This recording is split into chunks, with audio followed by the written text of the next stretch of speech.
Monsieur le Président, Madame la Secrétaire perpétuelle, Mesdames, Messieurs, on va peut-être un peu sortir, on va voir l'enfant et l'adolescent sous un autre angle, l'angle de la lumière, c'est-à-dire de l'exposition à la lumière, précisément donnée en particulier par les différents médias électroniques dont il a été question.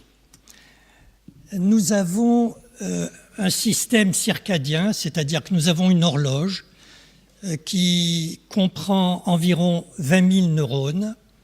Et cette horloge va prendre en charge un signal, la lumière, qui passe par la rétine, et la rétine envoie ce signal à l'horloge interne, et la fin du système circadien, c'est la sécrétion d'une neurohormone, la mélatonine, laquelle mélatonine va précisément donner à l'ensemble des cellules de notre organisme la notion que nous sommes le jour ou que nous sommes la nuit. Donc, l'horloge informe les cellules d'une manière qui fait que nous sommes à telle heure de la journée. Elle est réglée par la lumière du jour, c'est-à-dire que cette horloge va faire en sorte de faire que la période de nos rythmes, qui n'est pas de 24 heures normalement, qui est comprise, cette période, entre 24 et 25 heures, ce que l'on voit quand il y a les expériences de Michel Chiffre, par exemple. Donc, elle entraîne nos rythmes sur 24 heures, cette lumière. L'horloge qui prend de la lumière la nuit entraîne un blocage de ce système circadien, c'est un blocage de la sécrétion de mélatonine. Donc, premier point, la lumière freine la sécrétion de mélatonine. Qu'est-ce qui freine le plus la sécrétion de la mélatonine ? Un certain nombre de travaux ont montré que c'était la raie bleue du spectre lumineux, c'est-à-dire celle comprise entre 460 et 480 nanomètres. La lumière, donc, a des effets sur le système circadien, c'est-à-dire le système qui part, comme je vous l'ai dit, de l'horloge pour aller à la mélatonine. C'est le synchroniseur, la lumière, le plus important chez l'homme. Il entraîne le temps interne, c'est-à-dire notre temps biologique, sur le temps externe, c'est-à-dire le temps de notre montre, de manière à ce qu'il y ait une harmonie entre les deux temps, sinon nous ne pourrions pas vivre de façon correcte. Et comme je vous l'ai dit, le signal est transmis par voie rétino-hypothalamique. Naturellement, l'effet dépend de la durée d'exposition, de l'heure d'exposition, et c'est extrêmement important, et c'est le deuxième point important. La lumière freine la sécrétion de mélatonine, et la lumière, en fonction de l'heure d'exposition de l'individu, va avoir un effet totalement différent. Je vous en montrerai une diapositive. Naturellement de l'intensité et naturellement, nous l'avons dit, de la longueur d'onde. Chacune des raies du spectre lumineux est capable de freiner la mélatonine. Mais celle qu'elle freine le plus, c'est la raie bleue. Voilà la première notion dont je vous ai parlé, un flash lumineux de 1 heure. À 3 moments de la journée, la nuit, c'est-à-dire au moment où il y a le pic de sécrétion de mélatonine, vous voyez qu'à 21h, 24h ou 4h du matin, vous freinez la mélatonine et que dès que la lumière est remise, vous avez une réascension immédiate de la sécrétion de mélatonine. Cette diapo montre le deuxième effet de la lumière. Vous voyez des points qui sont des points jaunes qui correspondent à des heures différentes. Et vous voyez ce qui se passe sur la phase du rythme. Qu'est-ce que c'est que la phase du rythme ? Ça peut être le pic d'une fonction quelconque ou le creux d'une fonction quelconque. Ici, il s'agit du pic, et on observe que soit il ne se passe rien, c'est le point A, soit il se passe un retard de phase, ce sont les points B et C, soit il se passe une avance de phase, c'est le point D. On retire de cela que la lumière, le même stimulus lumineux, donné à différents moments de la journée, entraîne une réponse différente de l'horloge. C'est ce qu'on trouve par exemple en chronopharmacologie, où nous avons exactement la même chose sur l'effet thérapeutique, en particulier avec les drogues qui ont un espace faible et la tolérance de ces drogues. Ceci est important non pas sur le plan conceptuel uniquement, c'est important parce que ça va permettre de traiter par la lumière au bon moment les situations où il y a un déplacement de phase et on voit ces situations en particulier, pas uniquement, en particulier en psychiatrie. Donc lumière la nuit, l'horloge est perturbée. Quelques exemples. L'exemple le plus connu, naturellement, sont les travailleurs de nuit. Il y a de plus en plus de travaux scientifiques de type épidémiologique qui montrent l'effet néfaste de la lumière au long cours, chronique, sur les infirmières de nuit, par exemple, les policiers qui travaillent régulièrement la nuit, etc. Les vols transméridiens, tout le monde connaît, tout à fait anecdotique, aucun intérêt, mais c'est un élément, c'est une situation qui permet de travailler sur l'horloge interne. Et enfin, c'est l'objet de ce colloque, c'est enfants et adolescents qui se couchent tard, donc exposés à la lumière, et on va tenter d'expliquer ce qui se passe. Au total, la lumière, la nuit entraîne une désynchronisation circadienne, c'est-à-dire que le système circadien dont je vous parlais, qui fonctionne de façon harmonieuse avec tel pic de telle hormone, par exemple, à telle heure, eh bien, le pic de cette hormone, par exemple, va être décalé à droite ou à gauche en fonction de l'heure d'exposition. Il y a naturellement une dette de sommeil. Ces enfants exposés à la lumière la nuit, eh bien, ils dorment moins, puisqu'ils sont obligés de se lever le lendemain matin à la même heure pour aller à l'école, au collège ou au lycée. Et donc, également, on l'a vu, inhibition de la mélatonine. Tout ceci entraîne des effets délétères sur la santé dont je vais vous dire quelques mots. Il y a une étude qui s'appelle l'étude barométrique Junior Connect 2017. Qu'est-ce que c'est ? Ce sont des éditeurs, Nathan, Hachette, etc., qui s'occupent de livres pour enfants et qui régulièrement font de la barométrie. Ils téléphonent aux parents si l'enfant est petit ou à l'adolescent par conséquent pour savoir ce qui se passe vis-à-vis de tout ce qui est électronique. Et on observe que 89% des 13-19 ans ont un smartphone, que 59% des foyers avec enfants ont une tablette, que 35% des 7-19 ans ont une tablette. J'insiste sur le fait qu'il y a une tablette déjà à 7 ans, voire avant. Que le mobile est allumé en permanence. J'étais extrêmement surpris de voir ça, en permanence, chez environ 60% des garçons et des filles. En permanence, ça veut dire nuit incluse. Ce qui veut dire qu'ils sont capables, ces enfants, 5 à 15% d'entre eux, de se réveiller pour une activité connectée pendant qu'ils dorment. Donc SMS, Internet, réseaux sociaux. Et qu'environ 80% des 13-19 ans sont sur YouTube, et on en avait déjà parlé. 81% de ces enfants savent qu'Internet est dangereux pour la santé. Ils le savent, ce qui n'empêche pas qu'ils ont un temps d'utilisation régulier de cet Internet évalué, c'est tout à fait une moyenne, parce que parfois ça va au-delà de cette moyenne, de plus de 4h30 pour les 1-6 ans, de plus de 6 heures pour les 7-12 ans, de plus de 15 heures pour les 13-19 ans. Ceci étant une moyenne. Qu'est-ce qui se passe lorsque, sur la santé, en raison de l'utilisation abusive des consoles, des symptômes, mais des symptômes totalement atypiques, qui sont faits de perturbations du sommeil qui vont jusqu'à l'insomnie, de troubles de l'humeur qui vont jusqu'à la dépression, de troubles de l'appétit et la fatigue. La fatigue est là, persistante, et aussi bien les parents que dans le milieu scolaire, les enseignants sont capables de l'apprécier.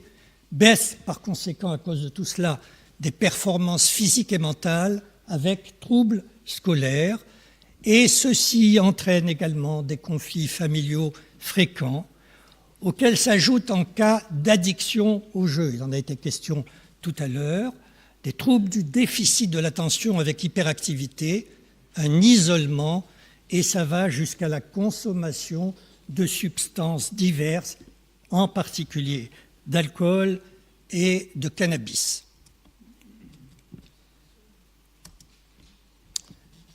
Une étude de l'OMS, faite en Europe, je crois 42 pays d'Europe, tous les 4 ans, et publiée par l'INPS, montre que 50 minutes de sommeil ont été perdues par l'adolescent dans les 20 dernières années, que 30% des ados 15-19 ans sont en dette de sommeil et que 17% des ados se plaignent de la qualité de leur sommeil. 12% ont une insomnie chronique, et l'élément que je vais vous dire n'est pas là, 6% prennent des hypnotiques pour dormir, ce qui est énorme. Addiction, j'en dirai 2 mots puisque ça a été amplement traité.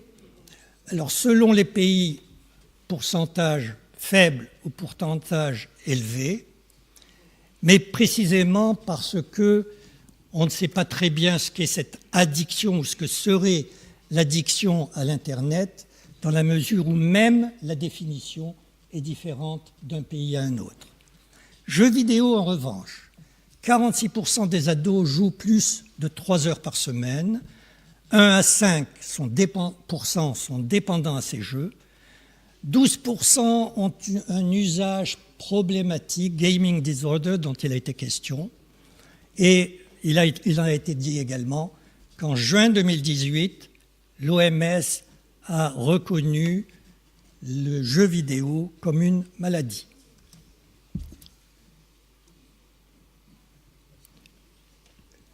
Sommeil des ados, c'est donc un cercle vicieux. Sensibilité double de l'ado à la lumière, parce que le diamètre pupillaire augmente et que par conséquent, ça facilite la diminution de la sécrétion de mélatonine. Le temps de sommeil souhaité pour un enfant, selon son âge, tourne autour, disons, de 9 heures. Le temps de sommeil actuel, selon l'âge, tourne autour de 6-7 heures.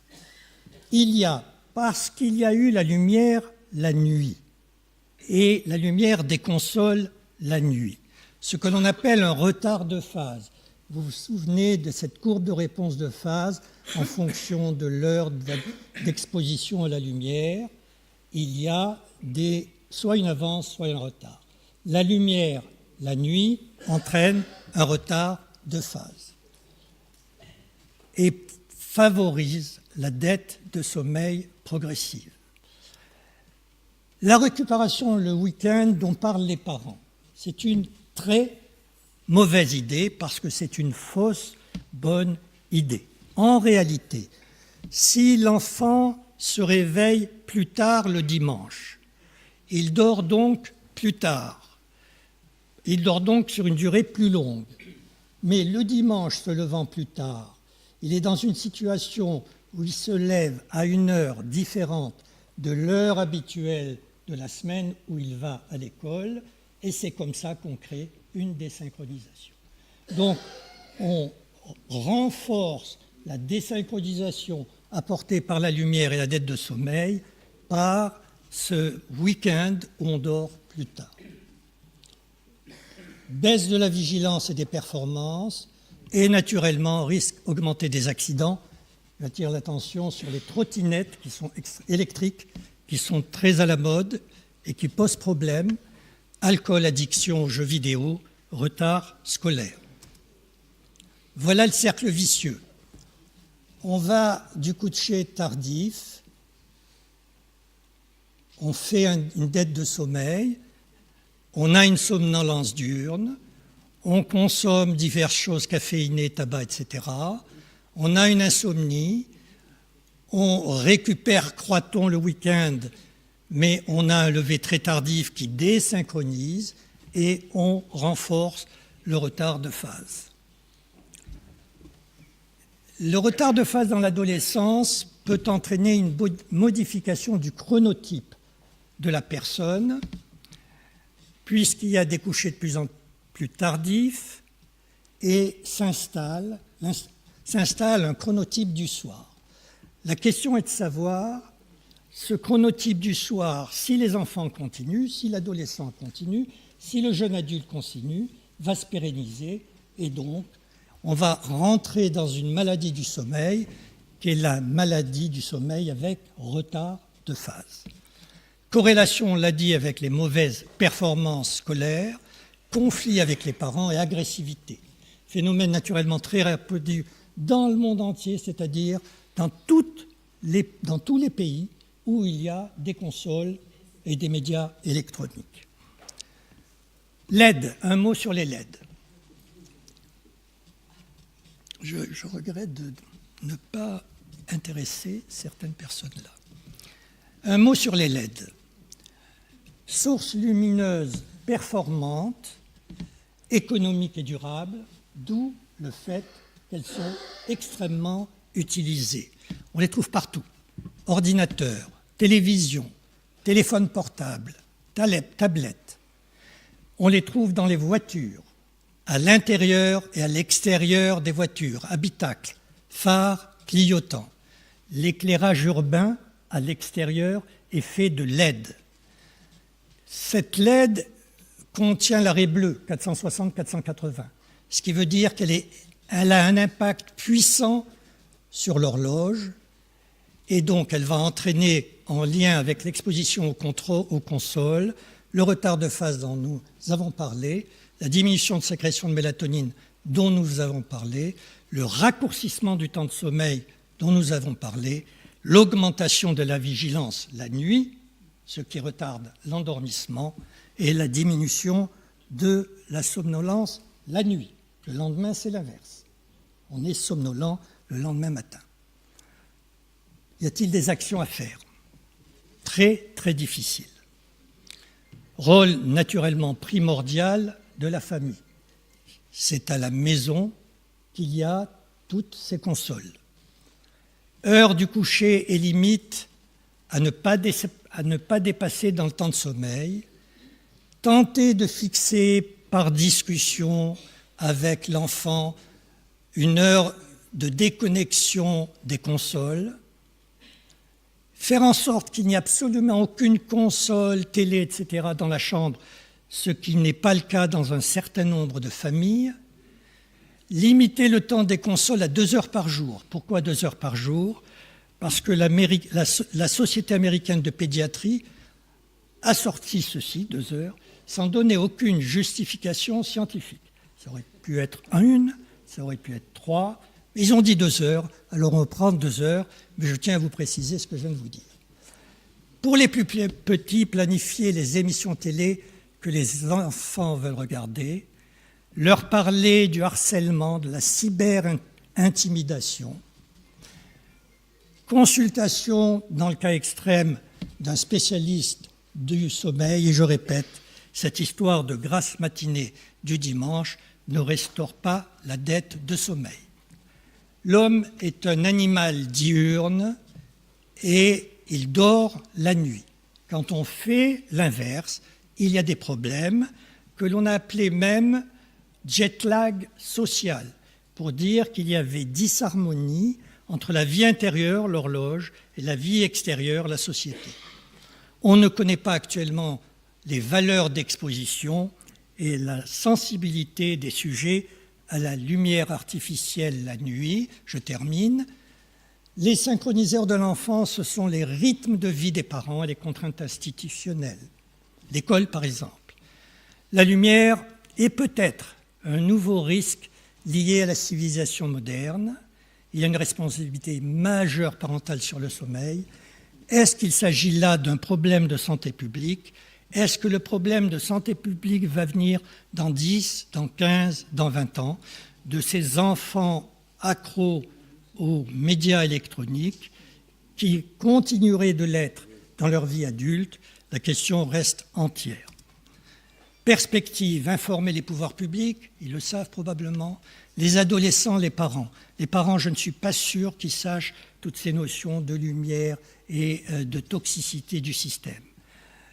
École des parents, est-ce qu'on peut proposer qu'au rectorat, qu'il y ait une école des parents, qu'on suscite auprès des parents une réflexion sur le problème, progrès à réaliser sur la raie bleue avec les fabricants des LED, étiquetage impératif des LED pour savoir si on a affaire à de la lumière blanche ou à de la lumière froide ou de la lumière chaude. Je vous remercie de votre intérêt.